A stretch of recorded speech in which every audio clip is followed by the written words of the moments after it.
KONI Kota Palembang terancam tidak dapat mengikuti ajang Porprov 2019 yang akan dimainkan di bulan November 2019 karena anggaran pembinaan atlet belum juga cair. Kendati telah dianggarkan oleh DPRD Kota Palembang. Aliuddin Asral, Ketua Harian KONI Kota Palembang mengatakan, kontingen Palembang yang berjumlah 650 orang belum dapat melakukan pemusatan latihan karena belum cairnya anggaran.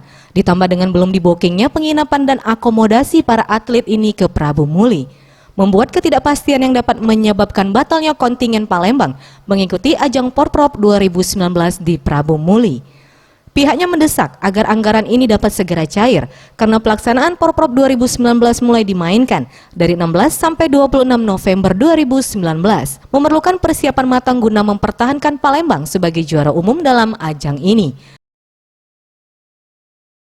Pendanaan untuk Porprov yang tinggal beberapa hari lagi ini, KONI Kota Palembang belum mendapat kucuran dana dari pemerintah kota. Justru ini sebenarnya sangat menyulitkan kami untuk pembinaan, dan kami berharap kiranya pemerintah Kota Palembang peduli dengan KONI Kota Palembang bahwa atlet-atlet kita membutuhkan seluruhnya, dimulai dari persiapan TC mereka juga ke tempat.